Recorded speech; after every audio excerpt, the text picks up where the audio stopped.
In my previous video, I talked to diaspora Jews and British Jews specifically about the need, I believe, to make Aliyah at the moment. Having followed the events, obviously, in the last few days of the New Zealand shooter, I believe that that's an indication that a global conflict is about to emerge between Islamists on the one hand, allied with liberals, and on the other, white nationalists such as the guy in New Zealand who carried out the act. Since I put that video up, I've had people on the right of politics say to me that they don't recognise that there is any anti-Semitism on the right. Broadly speaking, that's absolutely true. The mainstream right of politics is not anti-Semitic. I myself worked in the European Parliament and in Westminster for Conservative politicians. I stood as a candidate for UKIP in the 2014 European elections. Those are not the people I'm talking about. In this video, I want to talk more specifically about the anti-Semitic white nationalist threat that has not been talked about at all, because the liberal media sees everybody on the right as equally evil and equally racist and abhorrent. This problem has essentially been covered up. They can't distinguish between people like Tommy Robinson, who has Jews and Muslims as friends, and people like the New Zealand shooter on the other hand.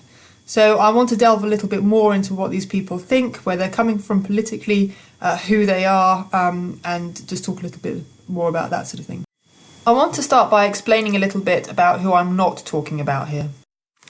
I'm not talking about Tommy Robinson, who has led the working class resistance to the rise of Islam in Britain and has a number of Jews amongst his friends. He also shares platforms with ex-Muslims quite regularly. I'm not talking about Mark Meehan, aka Count Dankula, who's currently facing an £800 fine or possibly jail time for turning his dog into a Nazi. Obviously, real Nazis don't teach their dog to do Nazi salutes. He was taking the piss. I'm also not talking about UKIP and their leader Gerard Batten. Batten is highly critical of Islam, but he is highly critical of Islam itself, not Muslims. None of these people are violent extremists. Count Dankula simply made a silly joke. Tommy Robinson and Gerard Batten have been vocal about speaking out about the Islamisation of Europe, but that's because Islam is opposed to Western society. Western society holds that everybody is equal. In Islam, women are worth half as much as men. Men can take up to 4 wives. The Quran and the Hadiths allow for the rape of women who are not Muslim. Under Islamic countries, homosexuals are regularly violently killed, as are women who have been raped. None of these things are compatible with a Western civilization that holds above all else that everybody is equal, that women are worth just as much as men, that everybody should be allowed to practice their religion freely. In Islamic societies, Jews and Christians are lesser. They have to pay an extra tax. They're not allowed to hold certain offices in the country. They're seen as second-class citizens. Non-Muslims who are not Jewish or Christian are simply killed. That's not the way we do things here, and it's right that people have been speaking out about what's in the Quran and the Hadiths.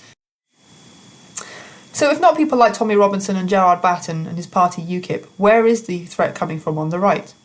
Let's have a look at the New Zealand shooter's manifesto and see where he's coming from in his own words. This is the manifesto of the guy who carried out the shooting in New Zealand. It's called The Great Replacement. He talks at great length about demographic changes that are taking place around the globe. He refers to himself numerous times as an eco-fascist. He believes that the rise of consumerism has led to great pressures being put upon the planet, and obviously where some areas of the world are growing demographically, that's only going to increase those pressures on resources. So he talks about needing to keep populations low in order to maintain a healthy planet. I particularly want to draw your attention to this section here, where he talks about his views on Islamophobia and anti-Semitism. He says that he's not an Islamophobe because he's not afraid of Islam, only that due to its high fertility rates it will grow to replace other peoples and faiths. He does admit to being an ethno-nationalist. He calls himself an ethno-nationalist eco-fascist in a few places. And then this bit highlighted in blue, where are you an anti-Semite? He says, no, a Jew living in Israel is no enemy of mine. This is key to his understanding of the world. He believes, as long as many of his people who think like him do, that everybody is absolutely fine as long as they stay in their own lands. So he would have no problem with a Chinese person in China or a Jew in Israel or a African person living in Africa. His concern is that they don't mix, essentially. If you extrapolate this out to his worldview as regards Europe, he would more than happily see people living in Europe, as long as they remained in a minority, who are of ethnic origin, but he would be very unlikely to want them to have any sort of power. So we see time and time again tropes on the Jewish control of the media. We see attacks on Muslims holding office. Sadiq Khan, being a Muslim, is very problematic for these people because they don't want anybody in power or in any way able to shape society who is not British or white European. So that's a very important difference between him and people like the Tommy Robinsons of the world. Tommy Robinson is more than happy to see anybody play an active role in British society as long as they don't seek to overturn British society. Tommy Robinson's particular concern is that Islam is a domineering power. It seeks to replace British culture with its own culture. This is not where this guy is coming from. What he's saying is that anybody who wants to live in Britain not only has to obviously fall in line with British culture, but is a second-class citizen. In that respect, he has more in line with Islam itself, who also sees non-Muslims as second-class citizens within their own lands. That then makes more sense of this section where he says that the nation with the closest political and social values to his own is the People's Republic of China. People have been very confused over this. Obviously, China is a communist country, and people on the left specifically don't like to think of people who have left-wing affiliation as being capable of these kind of acts. But it actually it does make sense that he would be a supporter of China, because China is extremely extremely keen on enforcing its own values. Famously, it's very repressive of both Christianity and Islam. I believe there's been a number of articles lately showing that China has been rounding up Muslims and subjecting them to sort of rehabilitation, in centres. So, that completely makes sense where he's coming from, because he does not want any other kind of thought process taking place other than the dominant European one. So again, it's sort of further down, he repeats this. He says, why is it that what gives Western nations strength, diversity, is not what gives Eastern nations diversity, or their strength rather? How are they so strong? China is set to be the world's most dominant nation whilst lacking diversity. So he's explicitly saying that he doesn't want any kind of diversity, not only of ethnicity, but really of thought either. There would be no freedom of religion in a Britain run by this guy and the people who agree with him.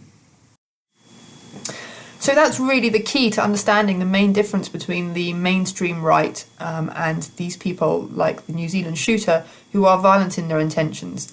On the one hand, you have the mainstream right, whose concern is specifically with the creed of Islam itself, and on the other, you have these people, ethno-nationalists, who have a problem with anybody who's not of their own ethnicity having any sort of sway in their own countries. Douglas Murray, who's a mainstream political commentator in this country, came under an enormous amount of fire after one of the Islamist attacks in this country, because he said that the problem or the solution to Islamic terror is less Islam. He didn't say less Muslims or fewer Muslims. He was specifically talking about the creed of Islam itself being a little bit more challenged within our countries.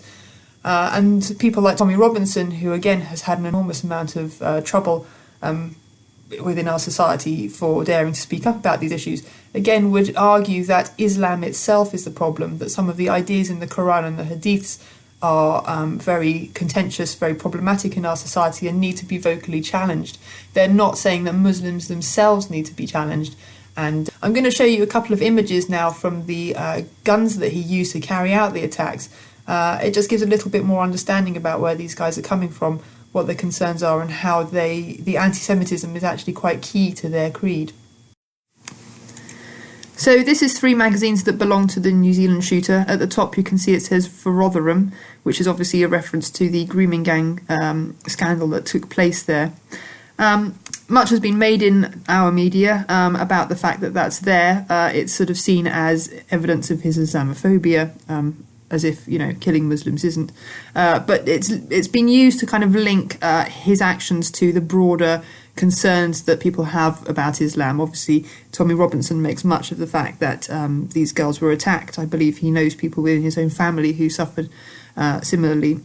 So that's kind of been used as evidence that anybody on the right who is talking out about Islam is in some way linked to this guy. But if we go on to the next image, I'll show you, if you look up the top right-hand corner, you'll see the words 14 words painted, I believe, on the scope of that rifle. 14 words is a specifically anti-Semitic reference. He is essentially signalling to people within his community that he is an ethno-nationalist, that he opposes Jewish people living in Europe as much as he opposes Muslims. These are the 14 words here. This is from Wikipedia. They are: we must secure the existence of our people and a future for white children. Those words were coined by a guy called David Lane. He was a white supremacist. He was sentenced to time in American federal prison for his part in the killing of a Jewish American talk show host, a guy called Alan Berg. His words have been widely used by white supremacists around the world, and specifically that phrase 14 words has been used as a slogan by white supremacists around the world. It gets painted on things. They use it as a signal amongst themselves to show that others like them that they are not tolerant of people of any other ethnicity within their culture, within their country. So I hope that gives you a slightly better understanding of who these people are that pose a threat to Jews on the revolutionary right. In many ways, they actually have more in common with people on the left. They're very busy playing identity politics in much the same way. They don't see people as individuals who need to take responsibility for themselves and, you know, contribute to society as the right of politics does. They very much are into siloing people according to things like ethnicity, and then treating them very differently from each other, which is exactly what we're seeing on American campuses and actually in British campuses as well, where they are very busy siloing people into gay, cis, straight, their ethnicities, and then they're treating them slightly differently from each other. And that's exactly what these people are interested in doing. They're very keen to figure out which ethnicity each person belongs to and then treat them accordingly. So in that respect, they actually have nothing to do with the right whatsoever. The only thing that they do have in common, I guess, with the right wing of mainstream politics is that they are fiercely patriotic. So they do believe that, you know, their lands, they have an allegiance to their land, is what I'm trying to say. In the way that most ordinary people, you know, I'm British, obviously I love Britain. I would fight for Britain if there was a war tomorrow, and all the rest of it, as many, obviously, people have over the centuries. So so that's kind of where the threat is coming from. It's not really a left-right, dichotomy anymore. It's kind of shifted from that really into more sort of nationalists versus globalists, I guess, which I'll actually touch on in another video. I hope you've enjoyed this video. I'm planning to make some more. If there are any that you any questions that you specifically want answered, drop a note in the comments below. I'm sharing these videos not only on Facebook, not only on YouTube, but also on Facebook. So please subscribe to my YouTube channel and also the Facebook. I'll put the link again below. And please do share them around. I think it's really important for Jews to know what threats there are to our community, because the media is not speaking about this in any meaningful way. They've actually obfuscated the issue for us in many ways by talking about the right as racist, as, a threat specifically to Muslims. They have made it very difficult to see where threats to Jewish people are coming from, because they don't see these nuances between, as I say, people like Tommy Robinson and people like the New Zealand shooter. So do share this video around. As I say, please subscribe, and I'll see you on the next video. Thanks very much.